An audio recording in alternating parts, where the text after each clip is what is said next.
Alors bonjour à tous, une petite vidéo pour vous montrer l'importance d'utiliser des bonnes sections de tuyaux en sortie de pompe pour éviter les pertes de charge. Donc ici on est sur mon bassin, il fait 20 mètres cubes. Il est en semi-gravitaire avec une bombe de fond et un skimmer. Alors la filtration est à l'arrêt hein, pour vous montrer.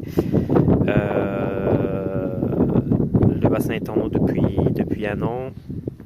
On va aller dans la partie technique. Donc dans la partie technique on a un tambour qui est en gravitaire avec une pompe en sortie et un cubi de 1000 litres de tapis japonais. Et mon gros problème vient de la section de tuyaux qui amène l'eau jusqu'au tapis japonais, puisque j'étais en diamètre 50 et en faisant des tests de capacité de pompe, je me suis rendu compte que mon ancienne pompe, alors l'ancienne pompe c'était une pompe Osaga 30 000 qui consomme 360 watts lorsqu'elle est à 100%. Cette pompe-là, en réalité, ne me donnait que 14 500 litres heure à fond. Et je pense que ça vient en grande partie de ma tuyauterie. Et ici, donc là, j'ai acheté une nouvelle pompe, une Heliker, donc même dimension, donc c'est très bien pour l'échange. Et elle a un gros avantage, cette pompe Heliker, c'est que c'est une pompe 25 000 litres heure, mais qui ne consomme que 160 watts à 100%. Donc là, pour vous montrer le débit, j'ai mesuré ici donc 6 cm, ce qui représente 66 litres dans le cubi. Et on va mesurer le temps que met la pompe à 100% pour remplir ces 66 litres. Donc on met la pompe en route. Ici, on voit qu'elle démarre tout doucement. C'est parti, 160 watts, 2 minutes de vidéo, et on va voir que la pompe va mettre 18 à 19 secondes pour remplir ces 6 cm, et ce qui représente un débit réel de 12 500 litres heure à fond. Donc bien en deçà. Donc là on est à 2 minutes 19. Hop, on va libérer l'eau pour pas que ça déborde, on va arrêter les pompes.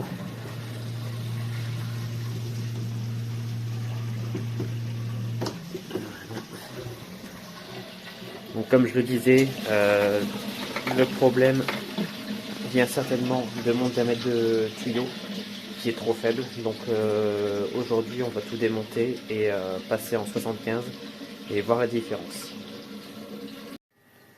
Alors voilà, les modifications sont faites depuis hier, donc là j'ai laissé sécher toute la nuit. Donc je suis bien passé sur un diamètre 75 directement en sortie de pompe.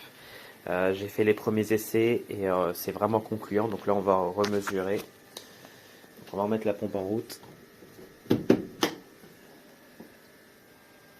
J'ai déjà réglé à 160 watts, donc à 100% de sa puissance.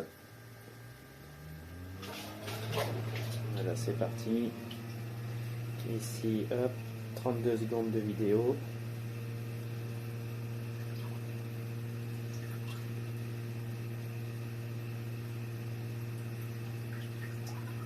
Et 44 secondes de vidéo, donc 12 secondes pour remplir les 66 litres, ce qui donne un débit réel de 19 500 litres heure, donc ce qui est bien meilleur qu'hier. Donc la pompe. On est vraiment bien meilleur qu'hier. Hier, pour rappel, on était à 12 500 litres heure. Donc même configuration, il y avait que la tuyauterie qui changeait. Là aujourd'hui, on a gagné du coup 7000 litres heure juste en changeant la tuyauterie. Donc ça a vraiment un impact. Donc j'espère que ça pourra aider beaucoup, mais pensez à bien dimensionner vos tuyauteries et votre pompe en fonction de vos bassins. C'est vraiment important. Alors voilà ici un petit récap sur les différentes configs que j'ai pu tester ce week-end. Donc d'abord avec ma pompe Osaga que j'ai depuis l'année dernière et ma tuyauterie en 50 mm. Personnellement, moi j'ai toujours utilisé ma pompe à 90% de sa capacité. La réalité c'est que du coup j'étais qu'à 13 200 litres heure en débit. C'est bien en dessous de ce que j'espérais, mais en tout cas c'est ce qu'elle me sortait réellement. La consommation annuelle, on est à 2800 kWh et un coût de 510 euros. Donc, c'est pas négligeable. Derrière, du coup, en discutant avec Alan de chez Koi Farm Fournier pour essayer d'optimiser ça, il m'a conseillé une nouvelle pompe qui était sortie, la pompe Heliker 25 000. Du coup, j'ai fait un simple échange de standard.